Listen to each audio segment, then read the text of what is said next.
कोन्निचिवा मिनासन आज हाम्रो ओएनो पार्कको घुमाइ टक्क हामी तीनजना गए सिनियर दिदी र हाम्रो एकजना साथी रुम पार्टनर बुढो जो बहिनी भन्नुहुन्छ उहाँ टक्क हामी यहाँ घुम्न गए जेब्रा क्रसबाट क्रस भएर अगाडि गइसकेपछि जम्मै फरेनरहरू थियो अगाडि क्याम्पहरू थियो सानो क्याम्पहरू अनि यहाँ जम्मै बसेको थियो साइडमा मान्छेहरू कस्तो रमाइलो क्या तर तपाईहरु पनि यसरी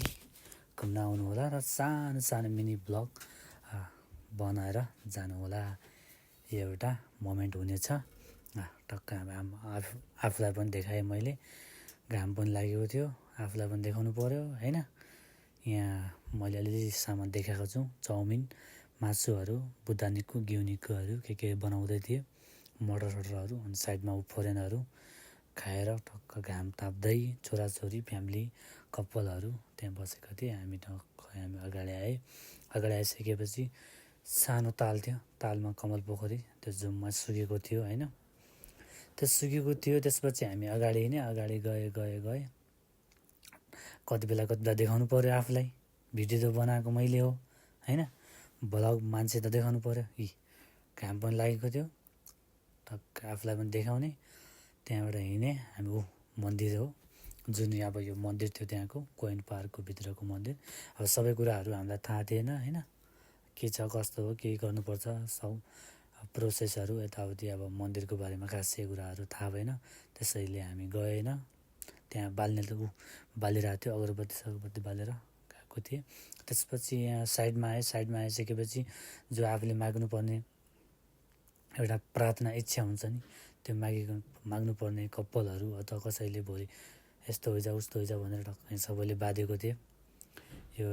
एउटा सन्देश पठाएको थियो र एउटा यो फिगरको अर्को सन्देश पठाएको थियो ऊ कपीको सन्देश भन्यो भने यो साइड अर्को सन्देश थियो जुन सबले गरेको थियो खासै हामीलाई थाहा भएन फर्स्ट टाइम भएर त्यही भएर अब नेक्स्ट टाइम आउँछ हामीले पनि गर्नुपर्छ त्यो लेख्नुपर्छ हैन प्रार्थना इच्छा आकांक्षा होइजास् भनेर त्यहाँबाट हामी अगाडि हिँडे मेरो ओठ लास्टै चढेको थियो क्या 2-4 दिन अगाडि त्यसपछि हामी त्यहाँबाट पोखरीमा आइसकेपछि ऊ साइडमा सानो गाडी थियो हामी त्यहाँबाट त्यो गाडी चलाउन मिल्दैन थियो त्यो सानो त्यो गाडीहरू त्यहाँ मनाइ छ भनेर लेखेको थियो त्यसपछि साइडमा फोटो हाने फोरेन पनि थियो साइडमा हक्क हामी मस्तले यहाँ घाम पनि तापियो त्यहाँ कमल के अरे त्यो पोखरीमा फुलहरू थियो सुकेको थियो टक्क हामी यहाँ साइडमा पाँजोलोमा आए जुन समतल थियो हाम्रो बाजेको रनिङ हेर्नु त भाग बाजे बाजे पनि भागे रनिङ सनिङ भयो बाजेको आजको दिन एकदमै रमाइलो क्या घाम पनि लागेको छ टक्क बुढा उता फोटो खिच्दै थिए दिदी र साथी उसको बहिनी उता फोटो खिच्दै थिए साइडमा आफू चाहिँ म बसेर अब भिडियो त बनाउनु पर्यो गइसकेपछि सानो मोमेन्ट राख्नु पर्यो अब सधैँ जान मिल्दैन